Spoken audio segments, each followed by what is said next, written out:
Hello students, मैं doctor Shubham Agarwal welcome करता हूं आज के इस अनदर वीडियो लेक्चर में, जो कि बच्चों इकोलॉजी का फर्स्ट चैप्टर है, ऑर्गेनिज्म एंड पॉपुलेशन। अक्सर बच्चों को इकोलॉजी बहुत बोरिंग लगती है कि सर इकोलॉजी पढ़ा दो, बहुत बोरिंग है। भाई आज इस लेक्चर में कुछ मिनट में आपको इकोलॉजी ना बोरिंग लगने वाली है, इनफैक्ट बहुत इंटरेस्टिंग लगेगी और बातों ही बातों में कब चैप्टर हो जाएगा पता भी नहीं लगेगा। और हम एक एक लाइन एनसीईआरटी की कवर करने वाले हैं। एक भी क्वेश्चन बच्चों नीट में ना सीबीएसई में या किसी भी बोर्ड में यहां से आपका नहीं छूटने वाला। तो बिना किसी देर के शुरू करते हैं। और सबसे पहले जिन बच्चों ने अभी तक चैनल को सब्सक्राइब नहीं किया है, सब्सक्राइब कर दो भाई। सारे वीडियो लेक्चर्स, नीट के सारे कैरियर ऑप्शंस, मेडिकल के, सब कुछ आपको इस चैनल पे मिलने वाला है। अगर आप फर्दर सारे अपडेट्स चाहते हो रिलेटेड टू मेडिकल, जो कि कहीं नहीं आपको मिलने वाले, इसी चैनल पे मिलेंगे, तो भाई सब्सक्राइब कर दो और बेल बटन पे प्रेस कर दो। तो चलिए शुरू करते हैं बच्चों। चैप्टर का नाम है ऑर्गेनिज्म एंड पॉपुलेशन। बच्चों हुआ क्या, पिछले 2-3 साल पहले ऑर्गेनिज्म से रिलेटेड पार्ट इस चैप्टर का कट हो गया। तो बच्चों अब मेनली हमें जो डिस्कस करनी है वो करनी है population ecology. Basically related to population हमें सारा पार्ट पढ़ना है। तो बच्चों अगर हम बात करें पॉपुलेशन की, सबसे पहले तो बच्चों पॉपुलेशन क्या होता है सबको पता है। हम कहते हैं population of humans, population of dog. Population क्या होता है बच्चों? Group of organism, group of individual. बच्चों जो रिलेशन, जो बेसिकली इंडिविजुअल आपस में लगभग सिमिलर हैं मोस्ट ऑफ द कैरेक्टर्स में, और जो कि इंटरब्रीड भी कर सकते हैं, आपस में रिप्रोड्यूस भी कर सकते हैं। लाइक हम ह्यूमंस है, आपस में रिप्रोड्यूस भी कर सकते हैं और लगभग सभी कैरेक्टर में सेम भी दिखते हैं, बात भी सेम करते हैं। That is population. तो बच्चों number of individual who live in a particular area resembles and which can interbreed. सीधी सी बात है भाई, जो एक पर्टिकुलर एरिया में रहते हैं, रिजेंबल करते हैं, सिमिलर हैं, और जो आपस में रिप्रोड्यूस कर सकते हैं, बेबीज कर सकते हैं, उसको हम बोलेंगे बच्चों पॉपुलेशन। बच्चों जैसे कि population of lotus plant in a pond, एक तालाब है, तालाब में बच्चों जितने भी लोटस प्लांट है, या फिर हम कहें मैंने राइस का, जैसे हमारे खेत में हमने चावल उगा रखा है, तो कितने चावल के प्लांट है उस खेत में, दैट इज ऑल्सो पॉपुलेशन। तो आई थिंक पॉपुलेशन समझ आ गया भाई क्या है। एक ही तरह के ऑर्गेनिज्म जो एक पर्टिकुलर एरिया में रह रहे हैं और जो आपस में इंटरब्रीड कर सकते हैं, उसको हम क्या बोलते हैं बच्चों? पॉपुलेशन। अब बच्चों हमारा जो इंडिविजुअल है, हमारी जैसे मेरा है, मेरा बर्थ हुआ था और डेथ भी होगी, होगी ना बच्चों। जो इंडिविजुअल्स हैं, जो ऑर्गेनिज्म है, उनकी क्या होती है? बर्थ होती है, डेथ होती है। लेकिन क्या इंडिविजुअल का बर्थ रेट या डेथ रेट हो सकता है? नहीं बच्चों, कुछ कैरेक्टर हमेशा पॉपुलेशन के होते हैं, ना कि एक इंडिविजुअल के, ना कि एक इंडिविजुअल के। तो बच्चों कुछ कैरेक्टर्स बेसिकली पॉपुलेशन ही शो करती है, खुद इंडिविजुअल शो नहीं करता, और ऐसे कैरेक्टर्स को हम क्या बोलते हैं बच्चों? Population attribute. जैसे मैंने एग्जांपल दिया कि एक इंडिविजुअल की बर्थ या डेथ तो हो सकती है, लेकिन पॉपुलेशन की बर्थ डेथ नहीं होती। उनमें क्या होता है? बर्थ रेट, डेथ रेट, वे किस स्पीड से लोग मर रहे हैं या बच्चे पैदा हो रहे हैं। तो बच्चों वो कैरेक्टर जो एक पॉपुलेशन के होते हैं, उन कैरेक्टर्स को हम क्या बोलते हैं? Population attributes. बच्चों वो कैरेक्टर जो एक पॉपुलेशन के होते हैं, उनको क्या बोलेंगे? Population attribute. तो बच्चों 4 पॉपुलेशन एट्रीब्यूट्स हैं जिनकी हम बात करेंगे। बर्थ रेट, डेथ रेट, मतलब नेटेलिटी मोर्टेलिटी आप कह सकते हैं, ओके, सेक्स रेशियो। अब सेक्स रेशियो भी बच्चों क्या है? इंडिविजुअल का थोड़ी देखेंगे, पॉपुलेशन का ही तो देखा जाएगा कि कितनी फीमेल्स हैं, कितनी मेल्स है पॉपुलेशन में। एंड बच्चों एज पिरामिड, जो कि बहुत इंपॉर्टेंट है, जहां से क्वेश्चन आने के बहुत ज्यादा चांसेस रहने वाले हैं। इसमें ना लेक्चर में मैं आपको क्लियर बता दूंगा कि क्वेश्चन पेपर में कहां से आएगा। तो सबसे पहले है बच्चों बर्थ रेट। अब बर्थ रेट क्या है बच्चों? किस स्पीड से, किस रेट से बच्चों नंबर ऑफ बर्थ हो रहे हैं एक पॉपुलेशन में, that is called birth rate. बच्चों अब यहां से आपका न्यूमेरिकल आ सकता है, मैं आपको एक न्यूमेरिकल करा रहा हूं। न्यूमेरिकल से बच्चों यहां से समझ के मैं आपको एक आधा प्रैक्टिस करा दूंगा। बच्चों सपोज करो आपको नंबर ऑफ लोटस प्लांट दे दिए एक पॉन्ड में लास्ट ईयर कितने लोटस प्लांट थे बच्चों पॉन्ड में? 20। नेक्स्ट ईयर बच्चों उन्होंने आपस में रिप्रोड्यूस वगैरह किया, ठीक है, और 8 नए प्लांट और आ गए, तो बच्चों बर्थ रेट कैसे निकालेंगे? लास्ट ईयर कितने थे? 20, तो नीचे 20 ले लेंगे, और नए कितने आए? 8, तो 8/20 करने से बच्चों बर्थ रेट आ गया 0.4। बेसिकली करना क्या है बर्थ रेट कैलकुलेट करने के लिए? जो लास्ट ईयर थी इंफॉर्मेशन वो नीचे आ जाएगी, और जो करंट है बच्चों, जो रिप्रोडक्शन से नए आए हैं, वो आ जाएगी आगे। सिमिलर वे में बच्चों डेथ रेट निकाल सकते हैं। डेथ रेट क्या है? Number of death in a particular area over a particular time, कितनी किस स्पीड से डेथ हो रही है। तो सिमिलर वे से बच्चों हम डेथ रेट भी निकाल सकते हैं। फॉर एग्जांपल, किसी हमने ना एक कल्चर मीडियम में फ्रूट फ्लाइज पाल रखी है, मक्खियां पाल रखी हैं, तो भाई लास्ट वीक ना सपोज करो हमने देखा लास्ट वीक जो मक्खियां थी कल्चर प्लेट में या लैब में वो 40 थी। नेक्स्ट वीक बच्चों क्या हुआ?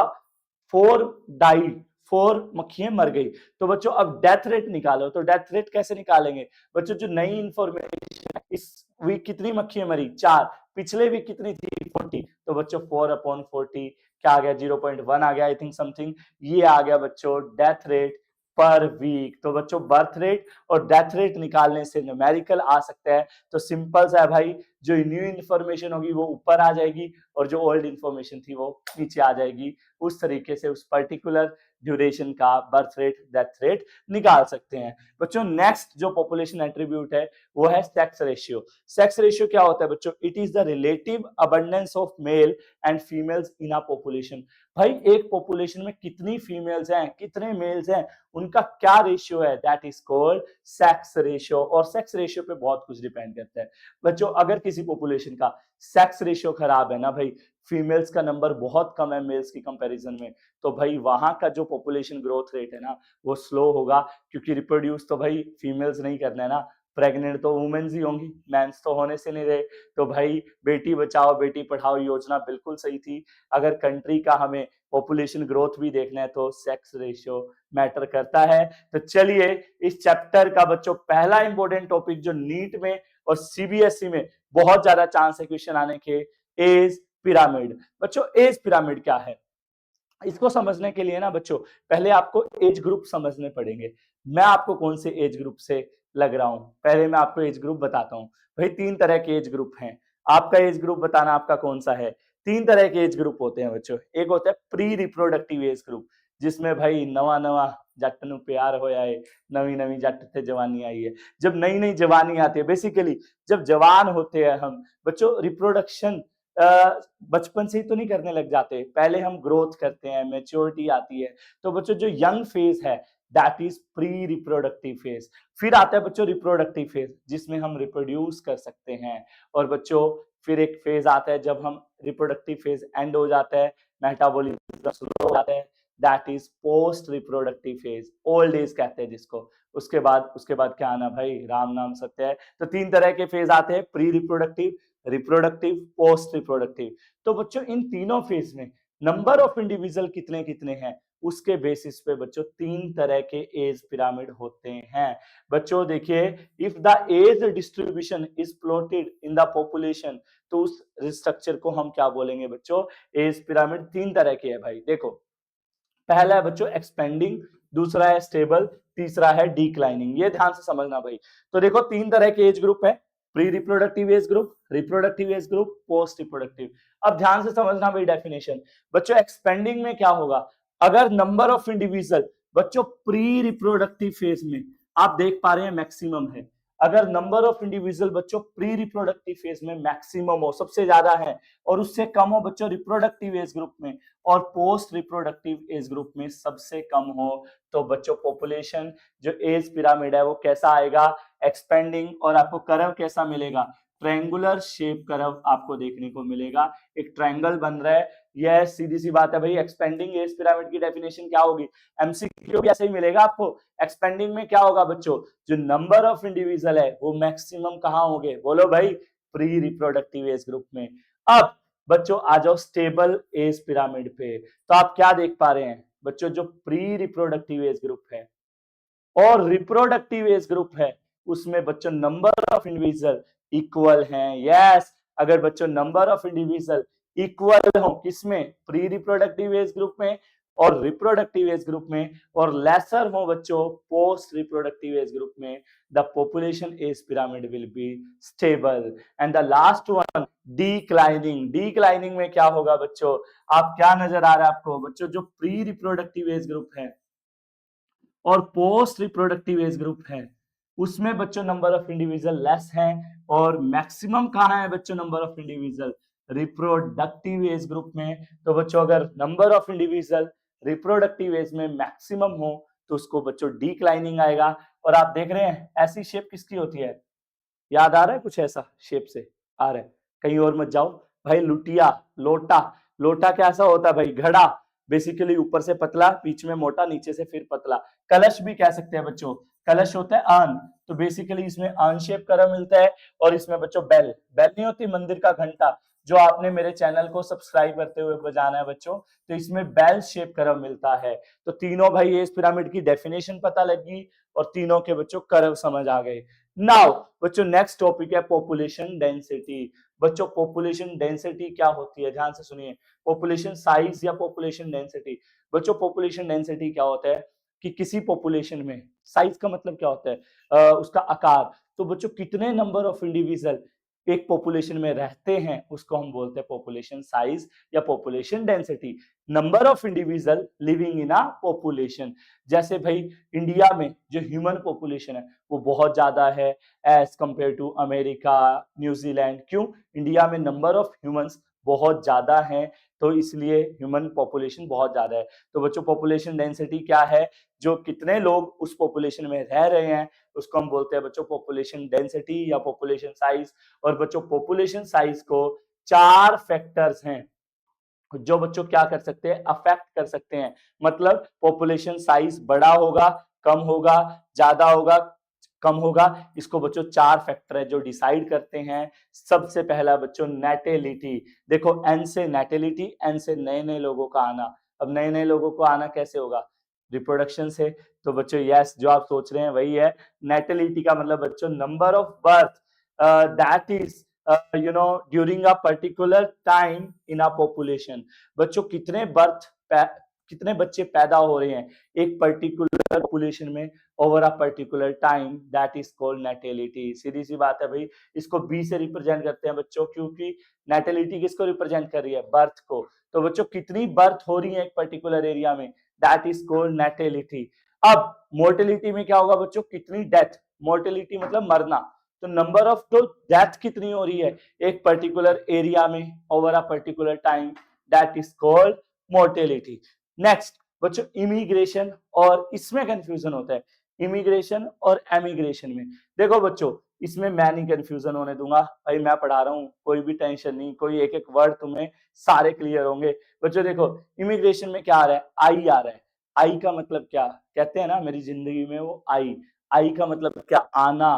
बच्चों इमिग्रेशन में क्या होता है, जब जैसे मैं कुरुक्षेत्र में रहता हूँ, कुरुक्षेत्र में क्या हुआ है, बाहर से बहुत सारे लोग आके बस गए हैं, तो जो बाहर से लोग यहाँ आए हैं दैट इज इमिग्रेशन। बच्चों number of individual of same species that comes to a population, population में जो बाहर के लोग आ गए हैं रहने दैट इज कॉल्ड इमिग्रेशन। लेकिन बच्चों एमिग्रेशन में क्या होगा, कुछ लोग कुरुक्षेत्र छोड़ के करनाल, दिल्ली शिफ्ट हो गए, बच्चों दैट इज एमिग्रेशन। एमिग्रेशन में क्या होता है, ई वाले में बच्चों जो लोग छोड़ के जा रहे हैं पॉपुलेशन को, दैट इज एमिग्रेशन। तो बच्चों ये 4 फैक्टर है जो पॉपुलेशन को अफेक्ट करते हैं। तो भाई अब ये 4 फैक्टर थे जो पॉपुलेशन डेंसिटी को अफेक्ट करते हैं, आप देख सकते हैं। तो बच्चों ये पॉपुलेशन डेंसिटी है जो एन से रिप्रेजेंट करते हैं। तो बच्चों देखो 4 फैक्टर है, एक तो नेटेलिटी और एक मोर्टेलिटी, इमिग्रेशन और एमिग्रेशन। तो बच्चों नेटेलिटी और जो इमिग्रेशन है आई वाला, वो क्या कर रहे हैं, उनका एरो कैसे है, ऐसे है बच्चों, और वो उसके ऊपर क्या लिखा हुआ है, प्लस। क्योंकि बच्चों ये दोनों जो लोग हैं, ये नए नए बच्चे पैदा हो रहे हैं, ये बाहर से आ रहे हैं, ये पॉपुलेशन डेंसिटी को बढ़ा रहे हैं। और बच्चों जो मोर्टेलिटी और एमिग्रेशन है, ये बच्चों माइनस के साइन लगाए हैं क्योंकि ये पॉपुलेशन को घटा रहे हैं। तो बच्चों किसी भी पॉपुलेशन में अगर ये दोनों चीजें ज्यादा है, बेसिकली अगर बर्थ रेट और बाहर से लोग आने वाले अगर ज्यादा हैं as compare to death rate and emigration, तो बच्चों पॉपुलेशन का साइज बढ़ेगा। और अगर ये दोनों चीजें ग्रेटर है तो पॉपुलेशन का साइज घटेगा। तो बच्चों ये थे वो 4 फैक्टर्स जो पॉपुलेशन डेंसिटी को अफेक्ट करते हैं। और बच्चों अब तक ये एक या एक नंबर के क्वेश्चन थे, लेकिन अब आ रहा है का बहुत ही इंपॉर्टेंट और बहुत ही मेन टॉपिक बच्चों, पॉपुलेशन ग्रोथ मॉडल्स। भाई बहुत इंपॉर्टेंट टॉपिक है। ग्रोथ मॉडल से क्वेश्चन पेपर में आने के बहुत ज्यादा चांस है। बच्चों ग्रोथ मॉडल्स दो तरह के हैं, एक्सपोनेंशियल ग्रोथ मॉडल और लॉजिस्टिक ग्रोथ मॉडल। भाई ये बहुत ही ज्यादा इंपॉर्टेंट है, 3 नंबर या 5 नंबर में एग्जाम में आ सकता है। तो बच्चों ग्रोथ मॉडल दो तरह के हैं, exponential and logistic growth model. अक्सर बच्चों कंफ्यूजन होती है इन दोनों में। मैं एग्जाम में डालता हूं एक्सपोनेंशियल, बच्चे लिख देते हैं लॉजिस्टिक। लॉजिस्टिक डालता हूं, एक्सपोनेंशियल एक्सप्लेन कर देते हैं। तो तुम्हें नहीं डरना, मैं बताऊंगा कि कैसे आपको इन दोनों को याद रखना है। आप आज के बाद गलती नहीं करेंगे। इंपॉर्टेंट टॉपिक है भाई, जिसके बारे में भी सोच रहे हो छोड़ दो, यहाँ पे आ जाओ, बहुत ही ज्यादा इंपॉर्टेंट टॉपिक है भाई। तो देखो पहले मैं बात कर रहा हूँ एक्सपोनेंशियल ग्रोथ मॉडल की। बच्चों एक्सपोनेंशियल का मतलब होता है अनलिमिटेड, बहुत ज्यादा। एक्सपोनेंशियल भाई होते हैं ना कुछ लोग बड़े अमीर है, पता ही नहीं भाई पैसा कहाँ कहाँ पड़ा है, कौन सी प्रॉपर्टी कहाँ कहाँ है। बच्चों ऐसे ही एक्सपोनेंशियल ग्रोथ बच्चों पॉपुलेशन की तब होगी अगर रिसोर्सेज जो हैं बच्चों वो अनलिमिटेड है। फूड स्पेस अगर बच्चों अनलिमिटेड हो किसी पॉपुलेशन के पास, जो कि ऐसा रियल लगता नहीं, सबकी अपनी लिमिटेशंस हैं, सबके अपने क्राइटेरिया हैं जो उनको अनलिमिटेड नहीं जाने देंगे। लेकिन ये एक मॉडल है। तो एक्सपोनेंशियल ग्रोथ मॉडल क्या कहता है भाई, अगर रिसोर्सेज फूड स्पेस अनलिमिटेड है तो बच्चों पॉपुलेशन ग्रोथ कैसी होगी, एक्सपोनेंशियल होगी, जो कि बच्चों लेस रियलिस्टिक लगती है क्योंकि सबके अपने कॉम्पिटिटर हैं। और अगर बच्चों ऐसा होगा तो हमें जे शेप कर्व मिलेगा। देखो 3 नंबर का क्वेश्चन आएगा, पहले डेफिनेशन देनी है, एग्जाम्पल देना है, ग्राफ बनाना है, ग्राफ की शेप बतानी है और इक्वेशन लिखना है। ये सारी चीजें आपको देनी है बच्चों। तो आपको जे शेप कर्व मिलेगा। क्यों मिलेगा भाई, यहाँ पे हमने ले लिया बच्चों पॉपुलेशन का साइज, यहाँ पे हमने ले लिया टाइम। अब बच्चों होगा क्या, जैसे जैसे टाइम बीतेगा तो पॉपुलेशन साइज तो बढ़ता ही जाएगा ना। क्यों, इसमें तो रिसोर्सेज अनलिमिटेड, तो अनलिमिटेड रिसोर्सेज होने की वजह से पॉपुलेशन का साइज रुकेगा ही नहीं। तो आपको जे शेप कर्व मिलेगा। पहले आपको लैग फेज मिलेगा, शुरू में स्लो ग्रोथ होगी लेकिन फिर तो अनलिमिटेड ग्रोथ होगी, जिसको हम लॉग फेज से रिप्रेजेंट करते हैं। और बच्चों हम पॉपुलेशन ग्रोथ को इस इक्वेशन से रिप्रेजेंट कर सकते हैं। देखो population size over time equal to birth rate minus death rate, and ये है पॉपुलेशन साइज। बच्चों b माइनस डी हमने r मान लिया, क्या मान लिया, r। तो बच्चों उससे ये जो इक्वेशन है वो फाइनल बन जाएगी dn upon dt equal to rn, जहां पे r क्या है बच्चों, intrinsic rate of natural increase. अब बात करते हैं बच्चों लॉजिस्टिक ग्रोथ मॉडल की, जो कि ज्यादा इंपॉर्टेंट है। दो साइंटिस्ट थे बच्चों, वर्लस्ट पर्ल, जिन्होंने इसको डिस्क्राइब किया था, इसलिए बच्चों इसको वर्लस्ट पर्ल ग्रोथ कर्व भी कहा जाता है। बच्चों देखो इसकी ट्रिक, आपको मैं कह रहा था ना आपको कंफ्यूजन नहीं होगी। देखो एल से लॉजिस्टिक, एल से लॉजिकल और एल से लिमिटेड। बच्चों रिसोर्सेज उसमें क्या थे, अनलिमिटेड थे, एल से लॉजिस्टिक, एल से लिमिटेड। बच्चों अगर रिसोर्सेज लिमिटेड होंगे नेचर में, बेसिकली फूड स्पेस जो कि सबके लिए लिमिटेड ही है भाई, चाहे कितना भी रिच है कोई, वो लिमिटेड ही रिसोर्सेज है, उसका कोई नेचुरली देखा भी नहीं जाता। सिर्फ अगर हम बैक्टीरिया को आर्टिफिशियल न्यूट्रिएंट दे दें तभी इस तरह की ग्रोथ देखने को मिलती है, अदरवाइज किसी भी पॉपुलेशन का बच्चों एक्सपोनेंशियल ग्रोथ कर्व नहीं देखने को मिलता। सारे की सारी स्पीशीज लॉजिस्टिक ग्रोथ कर्व दिखाती हैं, लॉजिकल होती हैं क्योंकि रिसोर्सेज इसमें क्या रहते हैं, लिमिटेड। और बच्चों ये ज्यादा रियल लगता है और इसमें बच्चों आपको एस शेप कर्व देखने को मिलेगा, क्योंकि बच्चों इसमें ना कैरिंग कैपेसिटी का केस आ जाएगा। किसका केस आ जाएगा भाई, कैरिंग कैपेसिटी का, जिसको हम के से रिप्रेजेंट करते हैं। बच्चों कैरिंग कैपेसिटी क्या है, बच्चों कितने लोगों को, देखो नाम से ही पता लग रहा है, कैपेसिटी होता है पावर, पोटेंशियल कैरी करने की। तो बच्चों एक जो पॉपुलेशन है वो कितने लोगों को, एक जो नेचर है वो कितने लोगों को अच्छे से सपोर्ट कर सकती है, उनको रिसोर्सेज दे सकती है, फूड स्पेस प्रोवाइड कर सकती है अच्छे से, उसको हम बोलते हैं बच्चों कैरिंग कैपेसिटी। बच्चों इसका एग्जांपल है ह्यूमन पॉपुलेशन, जो लास्ट 100 ईयर में देखे ना तो बिल्कुल हमें एस शेप कर्व देखने को मिला है, लॉजिस्टिक ग्रोथ कर्व देखने को मिला है। बच्चों अगर हम कर्व की बात देखें तो देखो शुरू में आपको स्लो ग्रोथ देखने को मिलेगी, लैग फेज, वही फिर एकदम एक्सपोनेंशियल फेज आएगा, लॉग फेज।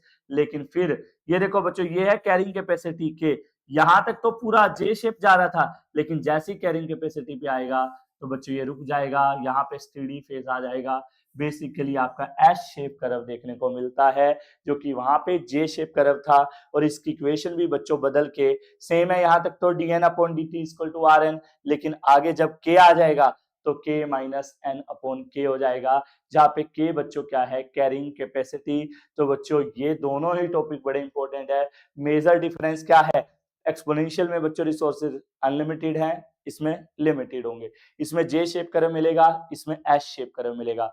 कोई स्टेडी फेज नहीं है, इसमें स्टेडी फेज है। उसकी इक्वेशन क्या है, dn upon dt equal to rn, इसमें same but k minus N upon K भी आप लगा देंगे। बच्चों आर वैल्यूज आपको बहुत कुछ बताती है। आर वैल्यूज बेसिकली क्या है, आर क्या है, birth rate minus death rate. तो बच्चों आर वैल्यू से हमें पता लगता है कि किस स्पीड से पॉपुलेशन बढ़ रही है। तो कुछ एग्जांपल दिए हुए हैं आर वैल्यूज के, आपको याद कर लेनी है एमसीक्यू के पॉइंट ऑफ व्यू से। तो बच्चों जैसे नॉर्वे रेट की जो आर वैल्यू है वो 0.015 होती है, फ्लोर बैटल की 0.12, और ह्यूमन पॉपुलेशन की 1981 के अकॉर्डिंग देखे तो 0.0205।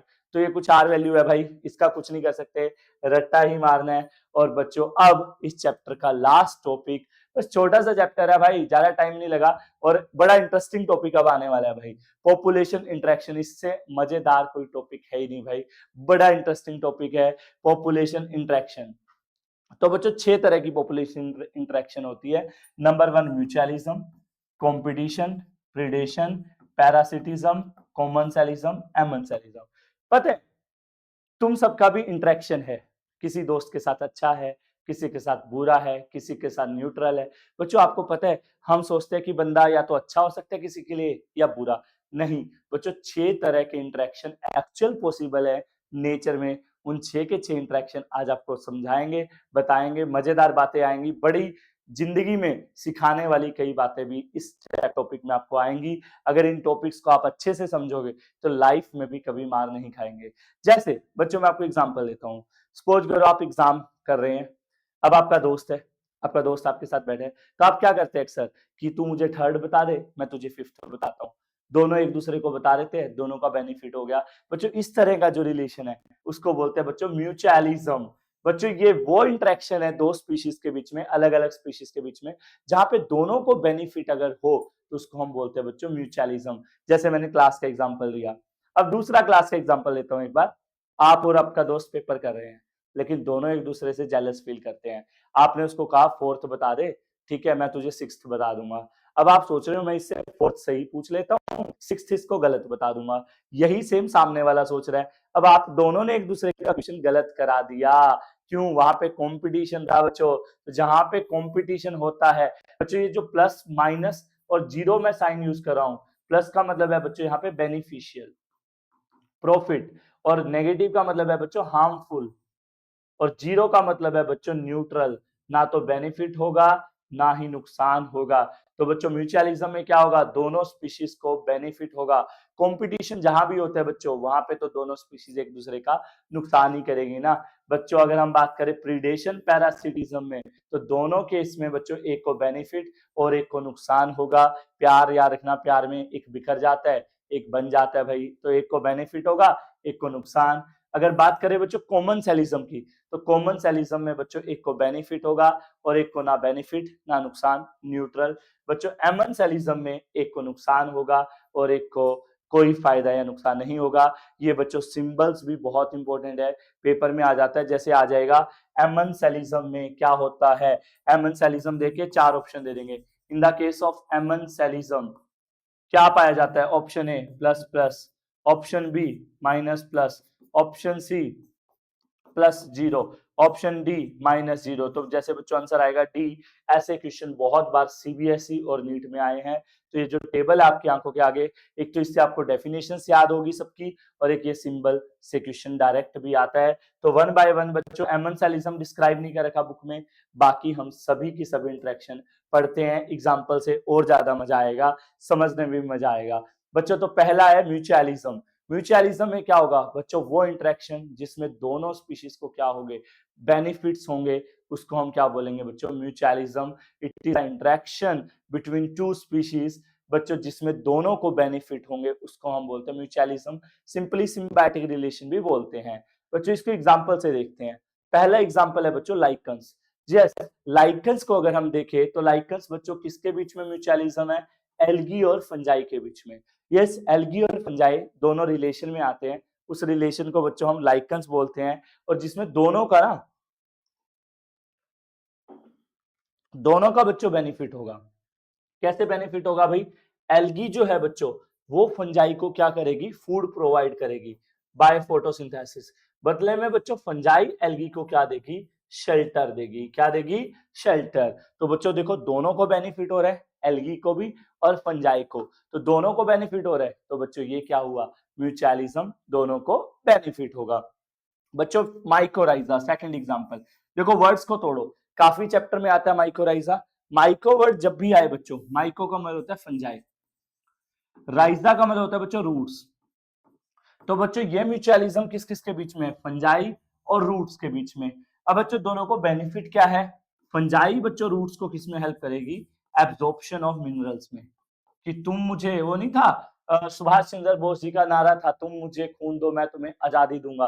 तो ये फंजाई बच्चों रूट्स को कहती है तो मैं तेरी एब्जॉर्प्शन ऑफ मिनरल्स में हेल्प करूंगी लाइक फॉस्फोरस, और इसके स्ट्रेस से टॉलरेंट बनाने में भी हेल्प करूंगी। बदले में रूट्स फंजाई को बच्चों क्या प्रोवाइड करती हैं? शेल्टर प्रोवाइड करती हैं। तो दोनों को बच्चों बेनिफिट हो रहा है। दैट्स व्हाई म्यूचुअलिज्म में क्या है? दोनों को बेनिफिट होगा। बच्चों another example, fig and wasp. बच्चों जो फिग प्लांट है, अंजीर का जो प्लांट है, और वास्प चींटी होती है बच्चों, तो फिग क्या करता है? वास्प को बोलता है कि तुझे ना मैं बढ़िया जगह देता हूं, तू यहाँ पे एग को लेकर उनको, तेरे लार्वा को मैं नरिशमेंट भी दूंगा, बदले में तू बस मेरा एक काम कर दे कि मेरे पोलन ग्रेन्स को वहां छोड़ा, और मैं तेरे अलावा किसी से भी पोलन ग्रेन्स ट्रांसफर नहीं कराऊंगा। बट जो फिग प्लांट में जो पोलिनेशन होता है, it is always by wasp, and wasp को फिग क्या देता है बच्चों? शेल्टर देता है, ओवी पोजीशन देता है कि यहाँ पे तू ओवरी में एग लेकर, तो बेसिकली, और ऐसे रिलेशन बढ़िया भी होते हैं भाई। आज का ना जो टाइम है, आपको दोनों को एक दूसरे को बेनिफिट नहीं हो रहे, तो बच्चों वो रिलेशन ज्यादा नहीं चलते। तो this is kind of best relationship. तो बच्चों दोनों को बेनिफिट हो रहे हैं, that is mutualism. And the last example और सबसे इंटरेस्टिंग एग्जांपल है बच्चों ऑफ्रिज फ्लावर का, जो कि बच्चों एक ऑर्किड है। ऑर्किड छोटे छोटे फ्लावरिंग प्लांट होते हैं, और मेल भी। ये बड़ा मस्त केस है भाई। ऑफ्रिज फ्लावर अगर आप देखो ना भाई, तो आपकी आंखें धोखा खा जाएंगी। ऑफ्रिज जो फ्लावर है बच्चों, वो बिल्कुल फीमेल बी की तरह नजर आता है। अब मेल बी बेचारे भोले होते हैं, वो धोखा खा जाते हैं। मेल बी को लगता है बच्चों जो ऑफ्रिज है वो बिल्कुल फीमेल बी है, तो मेल बी उसके पास जाएगा और उसके साथ कुछ कुछ करेगा, फीमेल बी समझ के। तो बेसिकली बच्चों मेल बी को सूडो कॉपुलेशन मिलेगा, फॉल्स सेक्सुअल सेटिस्फेक्शन मिलेगी।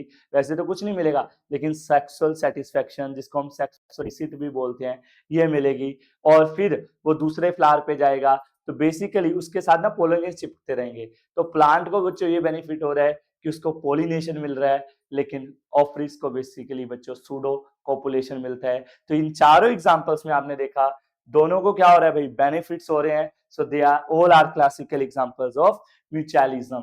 नेक्स्ट बच्चों अब हम बात करेंगे कॉमन सेलिज्म की। ये भी बड़ा इंटरेस्टिंग है, जिसमें वन स्पीशीज को क्या होता है बच्चों? Benefit, one species get benefited and other remain neutral, उसको कोई अफेक्ट नहीं होता, वो नॉन अफेक्टेड रहती है। फॉर एग्जाम्पल बच्चों, वेरी क्लासिकल एग्जाम्पल, जितने भी एपीफाइट है, इसका मैं और एग्जाम्पल लेता हूँ। एक पेड़ पे ना चिड़िया घोंसला बना के रहती है भाई। अब चिड़िया घोंसला बना के रहती है, पेड़ को तो कोई फर्क या नुकसान है नहीं, ना फायदा ना नुकसान, लेकिन चिड़िया को पेड़ के ऊपर रहने के लिए जगह मिली हुई है। तो ये है बच्चों कॉमन सेलिज्म, इसमें एक को बेनिफिट होगा, एक को कोई फर्क नहीं पड़ेगा। जैसे बच्चों एपीफाइट, एपीफाइट्स मतलब जो प्लांट के ऊपर छोटे पौधे ग्रो करते हैं। जैसे बच्चों एक ऑर्किड है, छोटा सा फ्लावरिंग प्लांट है, बेल है, वो मैंगो ट्री की हेल्प से ग्रो कर रही है। तो बच्चों मैंगो को तो कोई फर्क नहीं पड़ रहा, लेकिन ऑर्किड को सपोर्ट मिला हुआ है। तो ये किसका एग्जाम्पल हुआ? कॉमन सेलिज्म का। पेपर में आएगा भाई इंटरेक्शन से क्वेश्चन, ये आ जाएगा नीट में या सीबीएसई के एमसीक्यू में। बार्नेकल एंड वेल में कौन सी इंटरेक्शन है? 4 ऑप्शन दे देंगे, या ये दे देंगे explain the interaction between barnacle and well. अब बार्नेकल बच्चों छोटे छोटे जीव होते हैं जो वेल की बॉडी के ऊपर रहते हैं, ठीक है, और भाई वो जने खने समुद्र के जीवों को ललकारे देते फिरते हैं। आजा आज देखेंगे भाई तेरे को, आजा। अब बच्चों वो जो दूसरे जीव हैं देखते हैं, वो तो वेल के ऊपर है बार्नेकल, उससे वो पंगे नहीं लेते। किसकी वजह से? वेल की वजह से। तो बच्चों बार्नेकल को वेल की वजह से प्रोटेक्शन मिली हुई है, और वेल को कोई खास फर्क नहीं पड़ता कि चल कूद लेने दे भाई। तो भाई वेल को बेसिकली कोई फर्क नहीं, बार्नेकल को क्या मिली हुई है बच्चों? प्रोटेक्शन मिली हुई है। क्या बेनिफिट मिला हुआ है? प्रोटेक्शन। यहाँ पे क्या मिला हुआ था ऑर्किड को? सपोर्ट मिला हुआ था। Next very interesting example, egret and grazing cattle. बच्चों इगरेट होता है बगुला। गांव में आप देखना बच्चों, छोटे छोटे बगुले, व्हाइट कलर के बगुले, जो गाय भैंस चर रही होती है ना घास वास, उसके आसपास फिरते दिखेंगे। आज समझ आएगा कि क्यों घूमते फिरते हैं। बच्चों जो भैंस है, जैसे ही वो घास में मुंह वगैरह मारेगी, तो होगा क्या? वो जो घास पे मच्छर वगैरह बैठे होंगे ना, वो उड़ेंगे, और जैसे ही वो उड़ेंगे बगुला उनको खा जाएगा।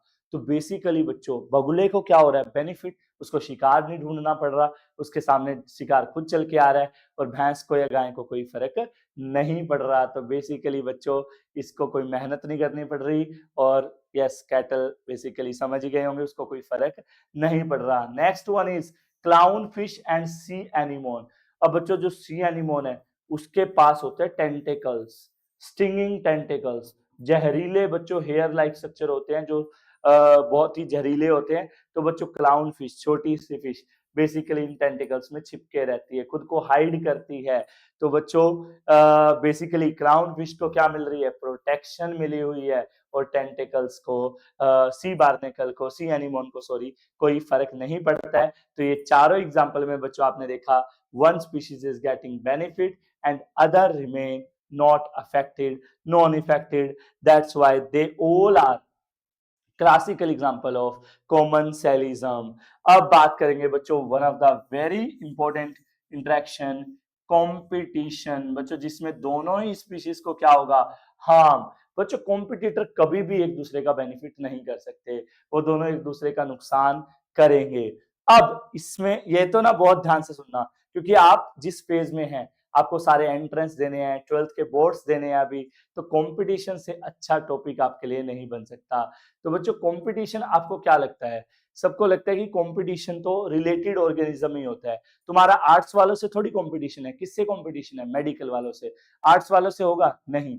लेकिन क्या आपको पता है बच्चों, पहला कंसेप्ट यही है कंपटीशन में, जो टोटली अनरिलेटेड स्पीशीज हैं बच्चों, उनमें भी कंपटीशन हो सकता है। पेपर में आ जाएगा, totally unrelated species can compete, explain.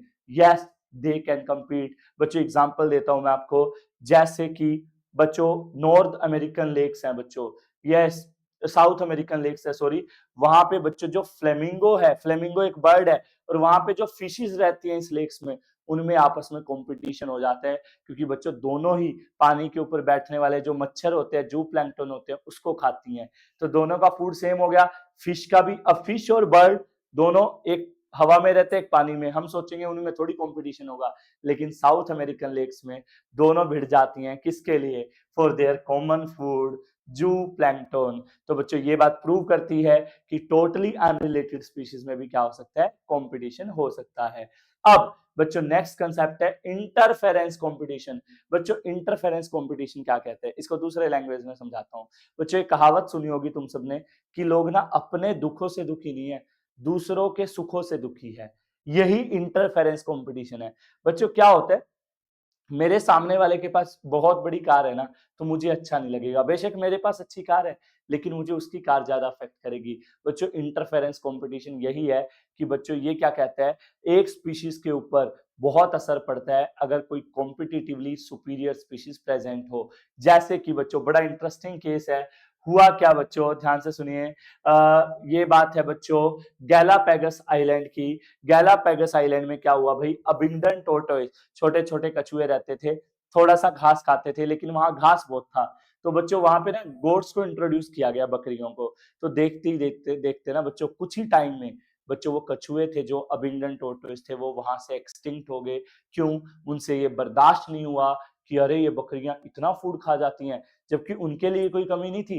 बच्चों इसी को बोलते हैं हम इंटरफेरेंस कंपटीशन, जो कि सेकंड कंसेप्ट था कंपटीशन के अंदर। अब है बच्चों वेरी इंपॉर्टेंट, ये तो डायरेक्ट एग्जाम में आ सकता है, गोस कॉम्पिटिटिव एक्सक्लूजन प्रिंसिपल। बच्चों गोस प्रिंसिपल क्या कहती है? भाई सीधी सी बात है, जिसकी लाठी उसकी भैंस। राजा वही बनेगा भाई जो सुपीरियर होगा। बोस कहता है भाई दो स्पीशीज हैं अगर और वो दोनों सेम रिसोर्स पे डिपेंड कर रही हैं तो बच्चों जो सुपीरियर स्पीशीज होगी वही सरवाइव करेगी और जो इंफीरियर जो वीक स्पीशीज होगी उसको बाहर निकाल दिया जाएगा। बच्चों ये कहता है गोस कॉम्पिटिटिव एक्सक्लूजन प्रिंसिपल कि अगर रिसोर्सेज लिमिटेड है और two closely related species compete कर रही हैं तो बच्चों सुपीरियर स्पीशीज एलिमिनेट कर देगी इंफीरियर स्पीशीज को। नेक्स्ट कंसेप्ट है बच्चों कॉम्पिटिटिव रिलीज। बच्चों इसको भी मैं अपने लैंग्वेज में समझाता हूँ। बच्चों हर कुत्ते का ना अपना एक एरिया होता है, देखा होगा तुमने। अगर कोई कुत्ता दूसरे के एरिया में आ जाए ना वो भौंकने लग जाते हैं, भाई भाई निकाल लो इसको। तो बच्चों यही कॉम्पिटिटिव रिलीज है। और अगर किसी को अपना एरिया बढ़ाना है तो क्या होता था, पुराने जमाने में क्या होता था बच्चों, एक राजा दूसरे राज्य पे आक्रमण कर देता था। अगर वो जीत जाता तो उस राज्य का सब कुछ बच्चों वहां की प्रॉपर्टी स्त्रियां सब कुछ उसका हो जाता था। बच्चों ये कॉम्पिटिटिव रिलीज भी यही कहता है कि बच्चों अगर किसी स्पीशीज को अपना एरिया बढ़ाना है तो उसको इंफीरियर स्पीशीज को बाहर निकालना पड़ेगा।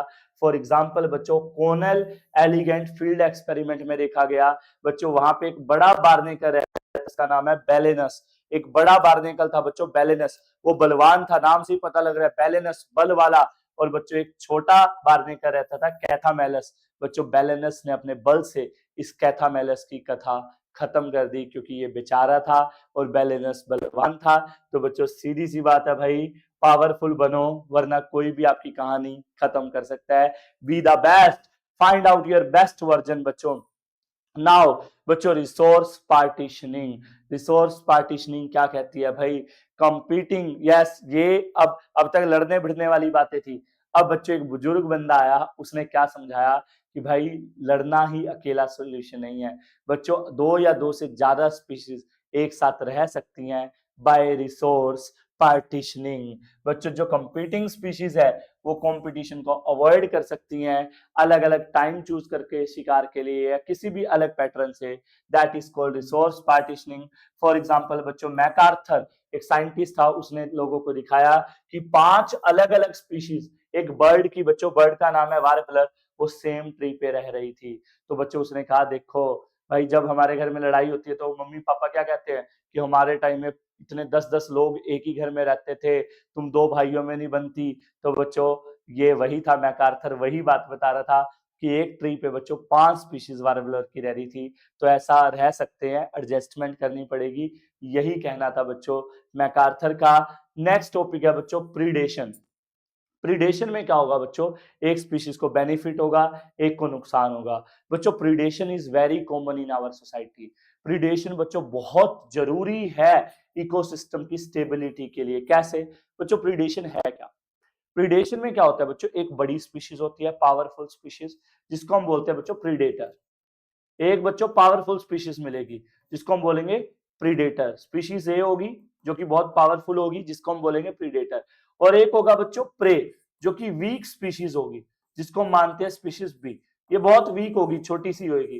तो बच्चों होगा क्या, प्रीडेटर इसको पकड़ेगा, प्रे को मारेगा और खा जाएगा, बेनिफिट मिलेगा। बच्चों यही है प्रीडेशन और ये नेचर में बहुत कॉमन है। बच्चों बेसिकली प्रीडेटर इज शिकार और शिकारी और प्रे इज शिकार। जैसे बच्चों lion and deer, this is a example of predation. Tiger and deer, बच्चों चिड़िया सीड खा रही है, चिड़िया क्या है प्रीडेटर।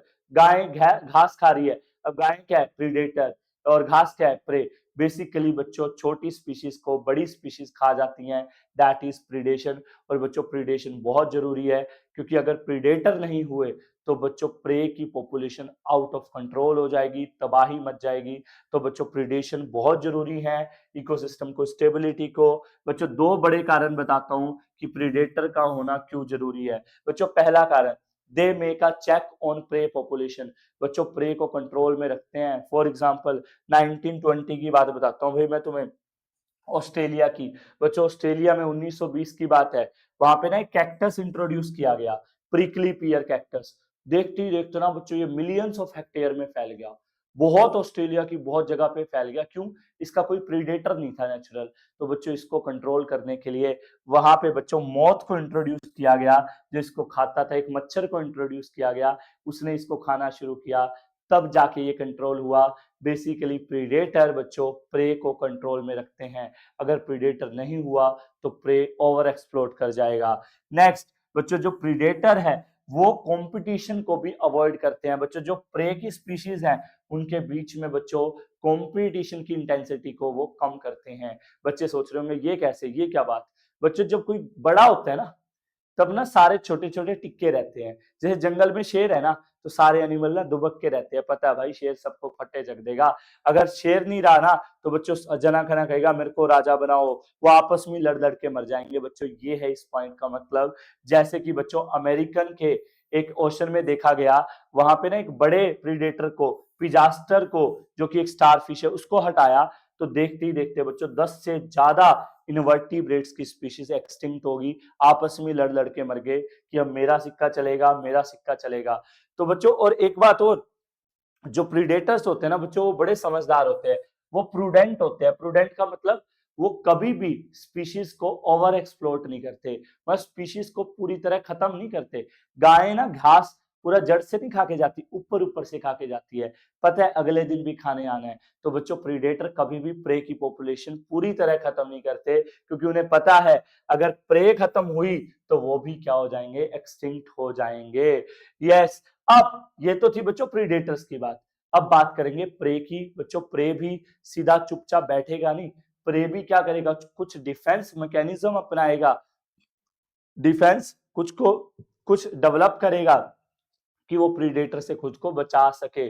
जैसे बच्चों कुछ प्लांट है वो थोन, कांटे, स्पाइंस बना लेंगे, जैसे कैक्टस, अकेशिया, ताकि उनको कोई चरे ना। बच्चों वेरी इंपॉर्टेंट, कैलोट्रोपिस प्लांट।